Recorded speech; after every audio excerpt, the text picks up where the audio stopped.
I'm not in prison. So why does my lunch look like it? Sophie whispered, clutching her bread as giggles echoed around her. Then a tall man in a suit set down a tray beside her, smiling like he'd just found someone important. Stay here. You'll want to see what happens next, like comment and share if you care. The lunchroom at Bright Horizons Kindergarten in Seattle was alive with its usual midday chaos. Laughter bubbled from clusters of tiny tables, silverware clinked against brightly colored trays, and the smell of tomato soup mixed with the faint sweetness of fruit cups. The fluorescent lights above hummed softly, casting a pale glow over a sea of restless, fidgeting children. Teachers and lunch aides navigated the maze of chatter and crumbs with the steady patience of people who did this every day. But in the farthest corner of the room, so far from the noise that it almost felt like a separate space, sat a little girl by herself. Her name was Sophie Carver. She was 5 years old, though the quiet way she held herself made her seem older somehow. Today, she wore a pale blue dress, one that had been washed so often the color had begun to fade. Over it, she had a soft, pilled cardigan that slipped from her shoulders in a way that suggested it had once belonged to someone bigger. Her hair was pulled into 2 neat braids, each tied with a mismatched ribbon. In front of Sophie sat a plastic lunchbox, one of those off-brand types with peeling cartoon stickers. She opened it carefully as if trying to make the moment last, and inside was nothing more than a single slice of plain white bread folded in half and a small bottle of water. No fruit, no sides, no juice box, just bread and water. She broke off the crusts piece by piece, not because she disliked them, but because the action gave her something to do with her hands, something that meant she didn't have to look up. Across the room, a group of 3 kids had noticed her. At first, their voices were low, their laughter muffled behind cupped hands. But soon the giggles grew louder. "Hey, Sophie, forgot your real lunch again." One boy, taller than the others, tilted his head toward her. "Or is that all you get? Bread and water like you're in jail." The others snickered, one of them pretending to hold an invisible spoon and eat in exaggerated slow motion, making faces as though he were tasting something disgusting. Sophie's cheeks flushed a faint pink, but she didn't respond. She took a sip from her water bottle and kept her eyes on the table. She had learned that answering back only made it worse. To anyone watching it, might have seemed like she was ignoring them. But inside, Sophie felt each laugh like a pinprick. Her mother, Linda Carver, worked 2 jobs, morning shifts at a dry cleaners and evening shifts cleaning offices to keep up with rent on their 1-bedroom apartment. Some weeks, there wasn't enough for much more than the basics. On good days, Sophie's lunchbox might hold an apple slice or a little cheese. On bad days, it was just bread and water. And today was one of those days. The cafeteria aide passed by, offering Sophie a brief, kind smile, but didn't stop. Sophie was used to that, too. She would finish her bread, drink her water, and wait for the noise to die down. That was her routine. But today was not going to follow the routine. At that very moment, a black sedan pulled up outside the school, parking neatly by the curb. The driver stepped out to open the back door, and a man emerged, a tall figure in a navy suit, white shirt crisp against his tanned skin, a silver watch glinting at his wrist. Daniel Whitmore. At 45, Daniel was known across the tech industry as the man who had taken a struggling Seattle software company and turned it into one of the West Coast's fastest-growing firms. His days were usually packed with investor calls, product strategy meetings, and corporate lunches in skyscraper boardrooms. But once in a while, his calendar included a different kind of appointment, like today's visit to Bright Horizons Kindergarten, one of the schools supported by his company's charitable foundation. He wasn't here for a photo op or to cut a ribbon. The visit had been on the books for months, meant to check in on a small library project his foundation had funded. Still, in the back of his mind, Daniel was already tallying the calls he'd have to return once the tour was over. The school director, Mrs. Evelyn Brooks, greeted him at the door. She was warm and professional, clearly proud to showcase the improvements made with the foundation's donation. New bookshelves, bright rugs, a set of reading beanbags in the corner of the library. Daniel nodded at all the right moments, listening politely as Mrs. Brooks guided him down the hall. His mind drifted here and there as it often did during these routine visits. That is until they reached the cafeteria. The sight that met him was the same as in most school lunchrooms, groups of kids eating swapping snacks, waving their hands in animated conversation. But in the far corner, his eyes caught on something that didn't match the rest of the scene. A little girl sat alone. Her shoulders were hunched, her head lowered, over a single slice of bread and a bottle of water. Around her, a few other children whispered and smirked. Daniel's steps slowed. Without even realizing it, he had stopped listening to whatever Mrs. Brooks was saying. There was something about the way the girl picked at her bread, slow, deliberate, as though she needed to make it last, that tugged at him. It was like looking at a snapshot from his own childhood. For a moment, he was back in a different cafeteria decades earlier, wearing second-hand clothes, sitting with a lunch that looked nothing like anyone else's. He remembered the way the other kids noticed, the way it marked him, without a word being said. Mrs. Brooks kept walking, but Daniel stayed rooted for a second longer, eyes fixed on Sophie. Something inside him shifted an instinct, a quiet certainty that he couldn't just keep walking. From Sophie's point of view, the cafeteria was the same as every other day until she noticed the tall man in the suit. She'd seen grown-ups in suits before, but never in here, never at lunchtime. He was talking to the principal, but for some reason his gaze kept flicking her way. She ducked her head again, hoping he wasn't looking at her because of her bread-and-water lunch. The last thing she wanted was more attention. What she didn't know was that in that moment, Daniel Whitmore had already made up his mind. He wasn't going to leave the cafeteria without doing something. Daniel's footsteps slowed as he reached the serving line. Mrs. Brooks had moved ahead toward the teacher's table, glancing back only once when she realized he wasn't right behind her.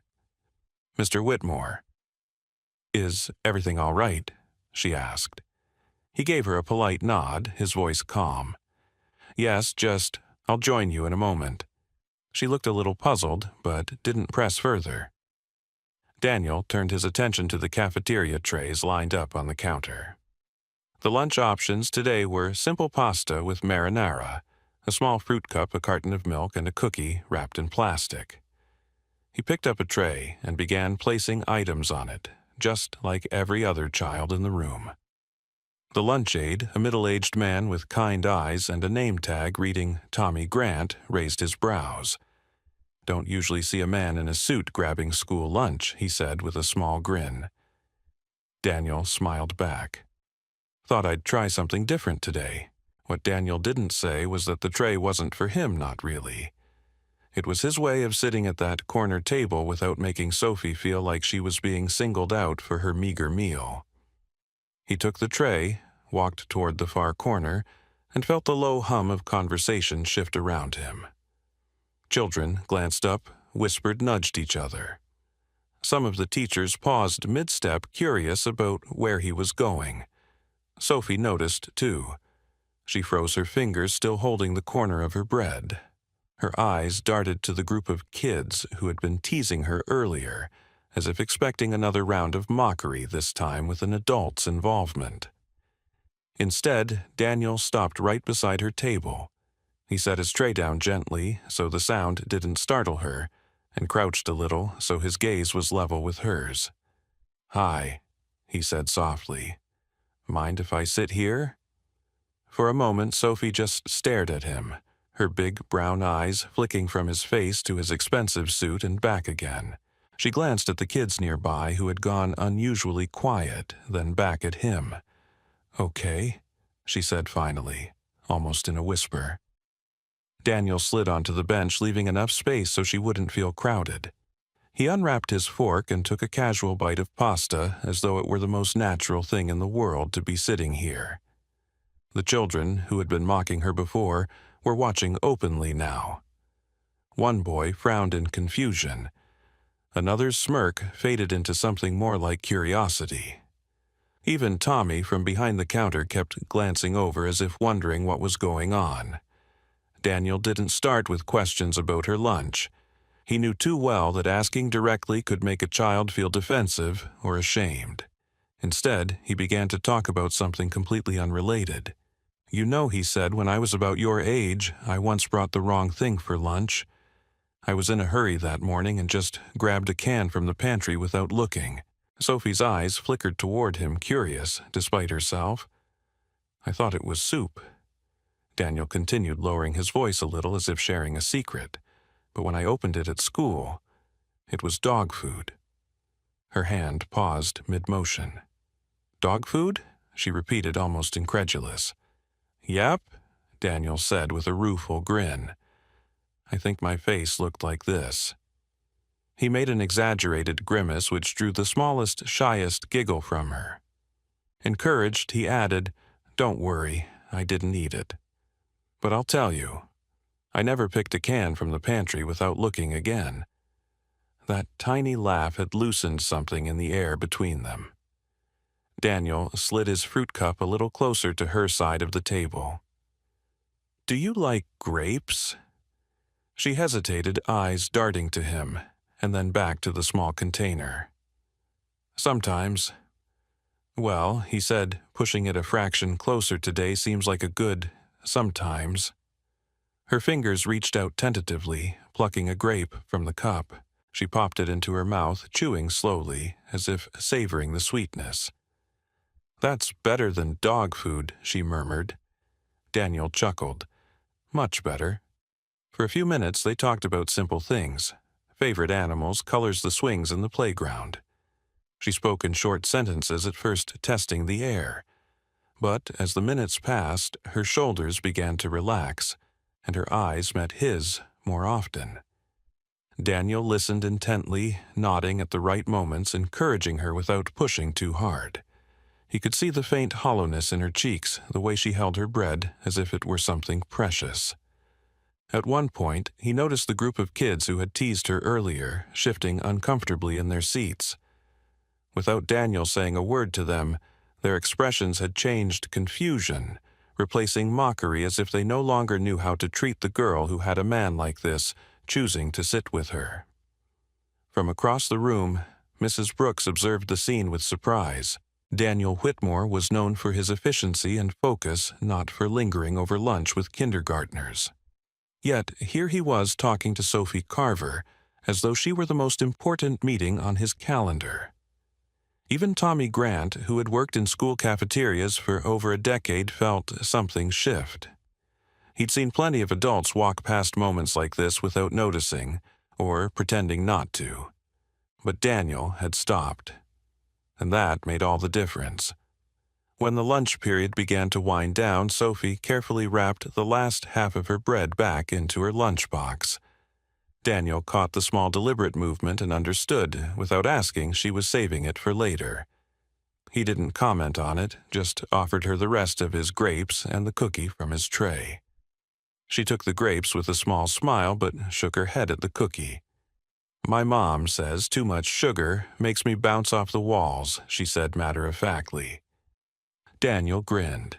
"Your mom sounds like a smart lady." As the bell rang, signaling the end of lunch, Sophie slid off the bench, clutching her lunchbox. She hesitated for a moment, then looked up at him. "Thanks," she said softly. "For what?" "For sitting here," she replied, as if it were the most obvious thing in the world. Daniel's answer was simple. "Any time." She gave him a small nod before heading toward the hallway, braid swaying behind her. Daniel watched her go, the noise of the cafeteria returning around him. He knew with a certainty he couldn't quite explain that this was not the last time he would see her. The rest of the school tour passed in a blur. Mrs. Brooks led Daniel through brightly decorated classrooms, the art corner filled with finger paintings, the small library stocked with worn but well-loved books. He nodded politely, but his mind kept drifting back to the image of Sophie sitting alone breaking her bread into tiny pieces, as though she could stretch the moment to make it last. By the time they reached her office, Mrs. Brooks was speaking about an upcoming fundraiser. Daniel interrupted gently. "Mrs. Brooks," he said, lowering his voice, "I'd like to ask you about one of your students." "Sophie Carver." Her expression shifted instantly, a flicker of surprise, followed by a more cautious look. "Of course. Is something wrong?" "No," Daniel replied, "but I'd like to understand her situation a bit more privately." Mrs. Brooks gestured toward a pair of chairs near her desk. She closed the office door before sitting down. She spoke carefully as though choosing each word. "Sophie's a bright child, well-behaved, kind to her classmates, though she tends to keep to herself. Her mother, Linda, is raising her alone. They live in a small apartment over on Pine Street near the old community center." Daniel recognized the area. It wasn't dangerous, but it was struggling. Rent was high for what little the apartments offered. "Linda works 2 jobs," Mrs. Brooks continued. "She cleans offices at night and works part-time at a grocery store during the day. Even with that, she's barely able to cover rent and utilities. On weeks when money's tight, lunches like the one you saw today aren't unusual." Daniel sat back, absorbing the picture she was painting. His mind flashed to his own childhood, the times his mother had skipped meals so he could eat the embarrassment of pulling out a sandwich so thin it barely held together while other kids had trays full of food. "Does the school have any kind of meal assistance program?" he asked. "We do," Mrs. Brooks said with a sigh. "But the funding's limited, and sometimes the help doesn't reach every child who needs it." "Linda hasn't applied this year. I suspect she doesn't want to feel like a charity case." That made sense. Pride was often the last thing people in difficult situations could still control. Daniel's jaw tightened. "If I wanted to help, could it be done quietly?"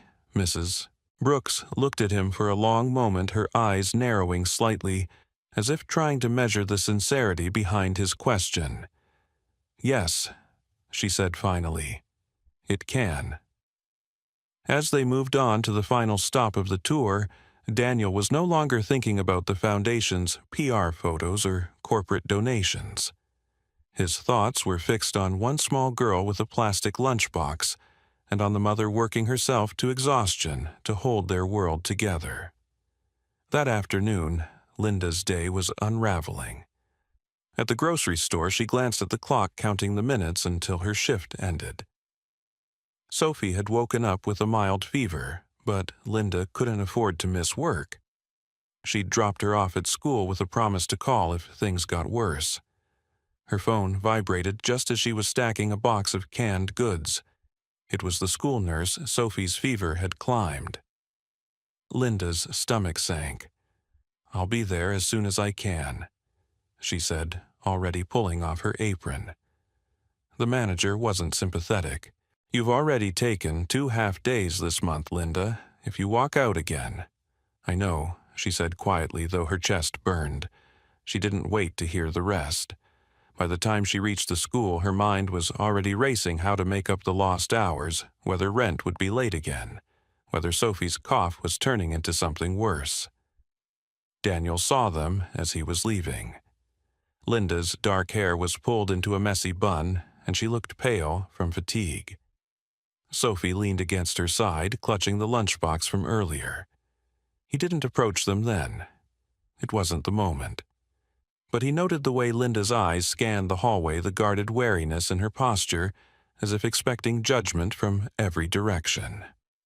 That night, Daniel sat in his apartment overlooking Puget Sound, laptop open. He researched meal support programs, community aid initiatives, and job listings. He wasn't interested in a one-time gesture. He wanted something lasting, He also knew he couldn't just show up at their door with a check. He remembered the way Mrs. Brooks had described Linda's pride, and he respected it. His mind worked like it did in business, identifying the root problem, designing a sustainable solution, and executing without unnecessary attention. 2 days later, he called his head of human resources. "I need a new administrative position created. Full-time steady hours benefits.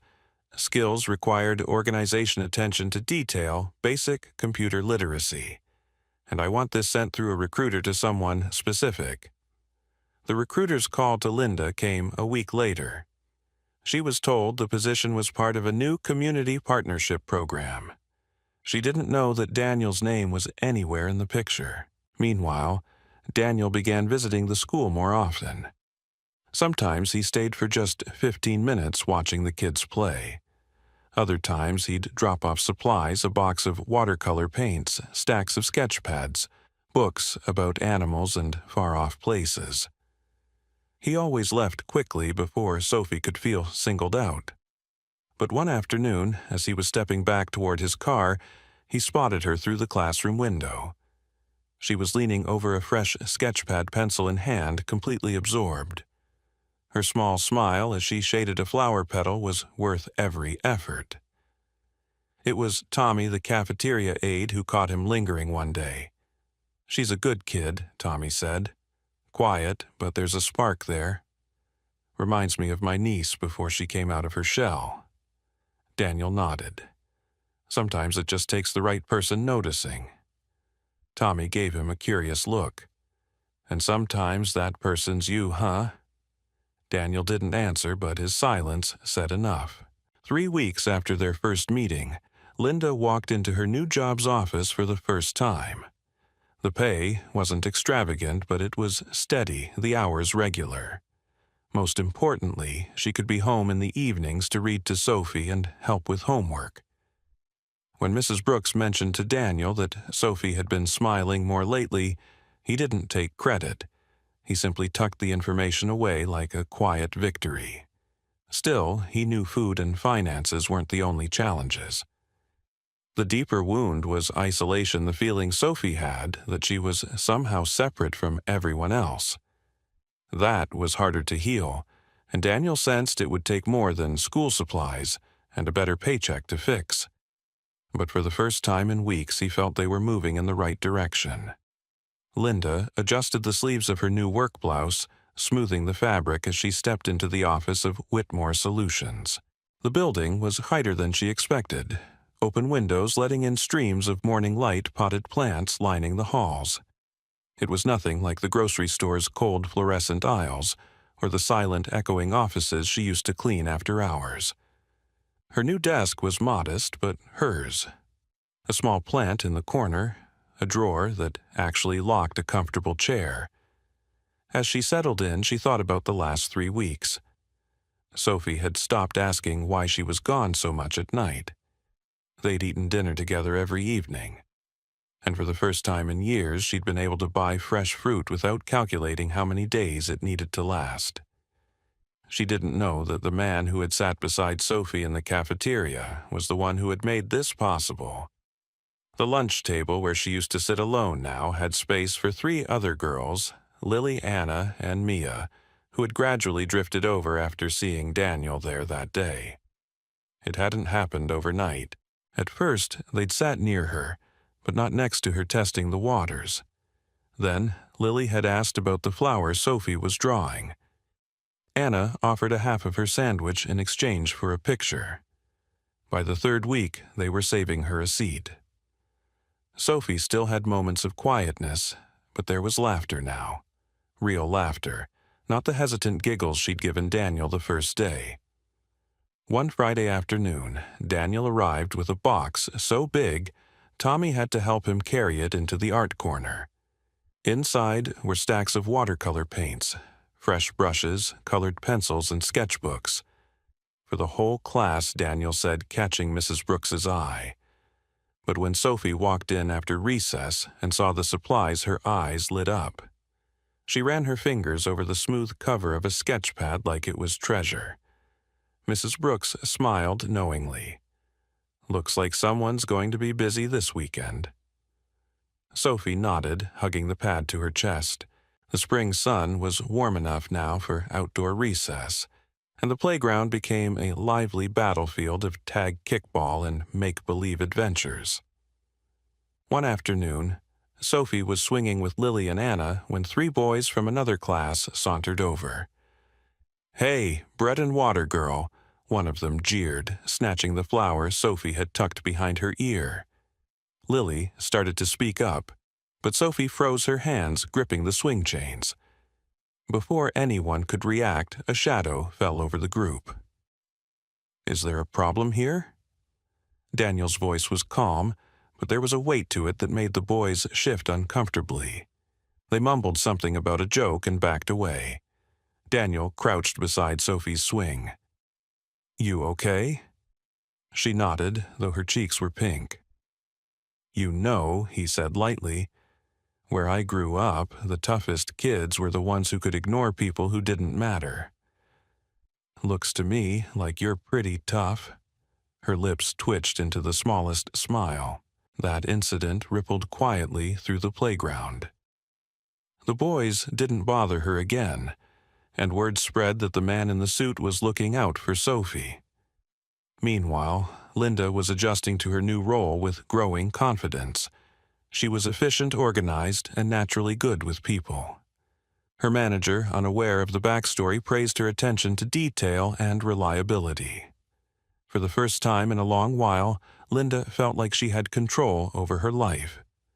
She could plan for more than just the next week. She could say yes when Sophie asked if they could go to the Saturday book fair instead of making excuses about being too busy. One Saturday, Daniel happened to be at the same book fair. He spotted Sophie in the children's section, crouched over a bin of illustrated animal stories.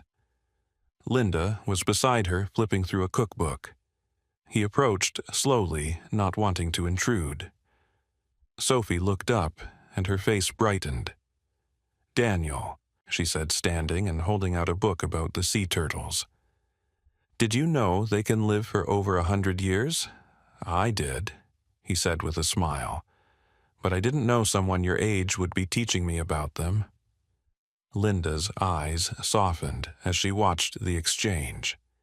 She still didn't know the depth of Daniel's involvement in their lives, but she could see how Sophie trusted him. Over the next few months, Daniel became a familiar presence, not constant, but steady. He'd drop by the school to read to the class, join the occasional art session, or simply share lunch. He never made Sophie the center of attention, but somehow she always ended up beside him. And Sophie changed in small but noticeable ways. She spoke more in class. She raised her hand during story time.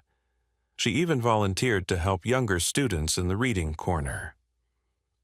Summer brought new rhythms. Linda used some of her extra income to enroll Sophie in a week-long art camp at the community center. On the last day, the camp held a small exhibit for parents and friends. Sophie's table was covered with watercolor flowers, each one more detailed than the last. Daniel walked in just as she was showing Linda a painting of a bright yellow daffodil. Sophie looked up, surprised but pleased. "This one's for you," she told him, holding out the picture. He took it carefully as though it were worth more than any stock certificate or contract. "I'll find the perfect place for it," he said.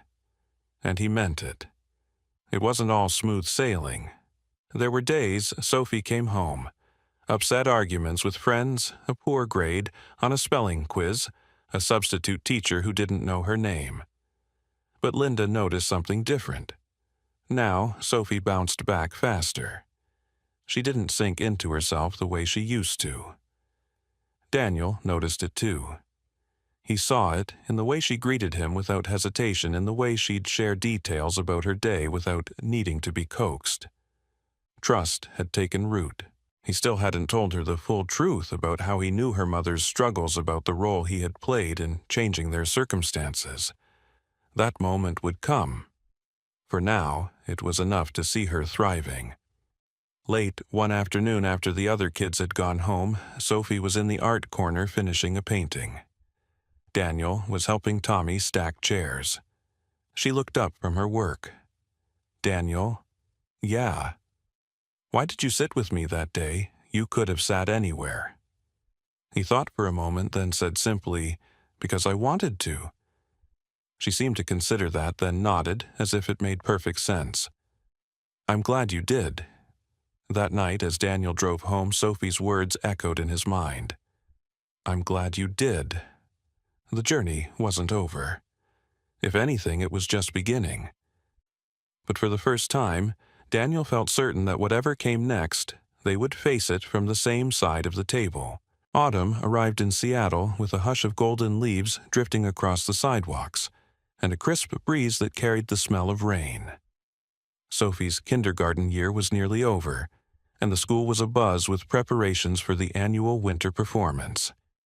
It was a big event song, short skits, and an art display for parents and friends. Linda sat at the kitchen table one evening sewing a tiny blue sash onto Sophie's costume for the play. Sophie was practicing her lines in the living room, her voice clear and confident. The transformation in her daughter over the past year was undeniable. For Linda, life had settled into a steadier rhythm than she had ever dared to hope for. She had weekends free. Bills were paid on time. The fridge was stocked with more than just the bare essentials. Still, the lingering question of how such a perfect job opportunity had found her remained in the back of her mind. The day of the performance, the school gym was full of folding chairs and chatter. Parents balanced paper cups of cider as they tried to find the best seats. Children peeked out from behind the curtain, their costumes fluttering. Daniel arrived quietly, taking a seat in the third row. He didn't wave or call out to Sophie. He didn't need to. When her eyes swept the audience, they found him, and she smiled in that quick, private way that belonged to them alone. The performance went smoothly. Songs sung slightly off-key, shy curtsies, and bursts of applause. Sophie's class performed a short scene about sharing and kindness, and when she delivered her lines, her voice was steady and sure. Afterward, parents wandered through the art display. Daniel stopped by Sophie's table, where a new watercolor was propped up. It showed a large tree in full bloom, with a small figure sitting at its base reading. "That's me," Sophie said, pointing to the figure. "Under the big tree in the park. I go there with Mom sometimes now." "It's beautiful," Daniel said. "You've gotten even better." Linda joined them, still holding Sophie's costume in one arm. "I don't think I've properly thanked you," she said. "For what?" Daniel asked, keeping his tone light. "For just being here for Sophie," Linda said slowly. "She talks about you all the time. You've made a difference." Daniel hesitated, the truth pressing at the edges of the moment. He had planned to wait maybe months longer. But something about the warmth of the room, the sight of Sophie's confident smile, told him it was time. "Linda," he began, "there's something I should tell you." They found a quiet corner away from the crowd. Sophie was distracted by her friends, so Daniel spoke directly to Linda. He told her about the day in the cafeteria, how he had noticed Sophie's lunch, how it had stirred memories from his own childhood. He explained that he had spoken to Mrs. Brooks, afterward learned about their situation, and had wanted to help without drawing attention to himself. He told her about the donation to the lunch program, about the job opening at Whitmore Solutions, and the steps he had taken to make sure she was considered. Linda's eyes filled slowly. "You? All this time? It was you?" Daniel nodded. "I didn't want you or Sophie to feel like it was charity. I wanted you to have choices, not obligations." She exhaled, her shoulders shaking slightly. "I don't know what to say." "Just say you'll let me keep being part of her life?" Daniel said softly. Linda wiped at her eyes, a small, grateful smile breaking through. "I think you already are."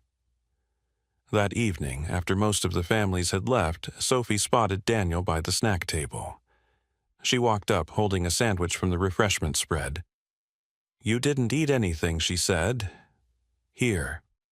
She broke the sandwich in half and offered him the bigger piece. Daniel took it, feeling a rush of memory: bread and water, a quiet corner table, a small girl who had tried to make herself invisible.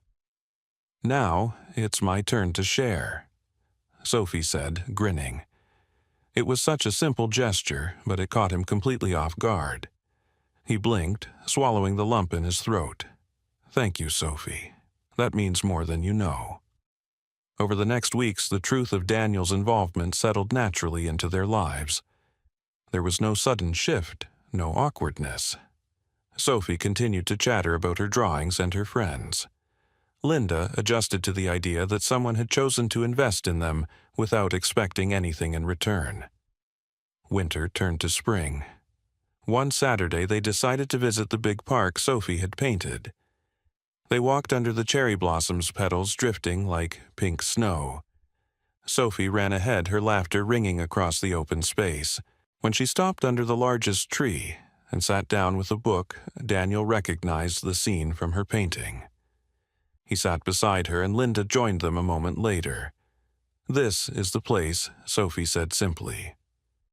Daniel looked at the two of them and felt the weight of the past year. The unexpected turns the quiet decisions the way a single choice had reshaped all of their lives. Months later, they returned to the kindergarten for a small ceremony, honoring the school's volunteers and donors. Mrs. Brooks, standing at the podium, spoke about the lunch program's impact, the art supplies that had inspired so many young students, and the community's role in nurturing every child. She didn't mention Daniel by name per his request, but Linda and Sophie knew. When it was time to leave, Sophie slipped her hand into his without looking up, as if it were the most natural thing in the world. They walked out together into the bright afternoon. The schoolyard looked the same as it had the day they met, but the girl beside him was different now, standing taller, laughing more freely, unafraid to take up space. Daniel had once thought his role was to rescue Sophie from a moment of hardship. But over time he realized it was never about rescue, it was about making space for her to grow, to trust, to believe she belonged. The first step had been sitting beside her with a tray of pasta. The rest had been a slow, deliberate choice to stay.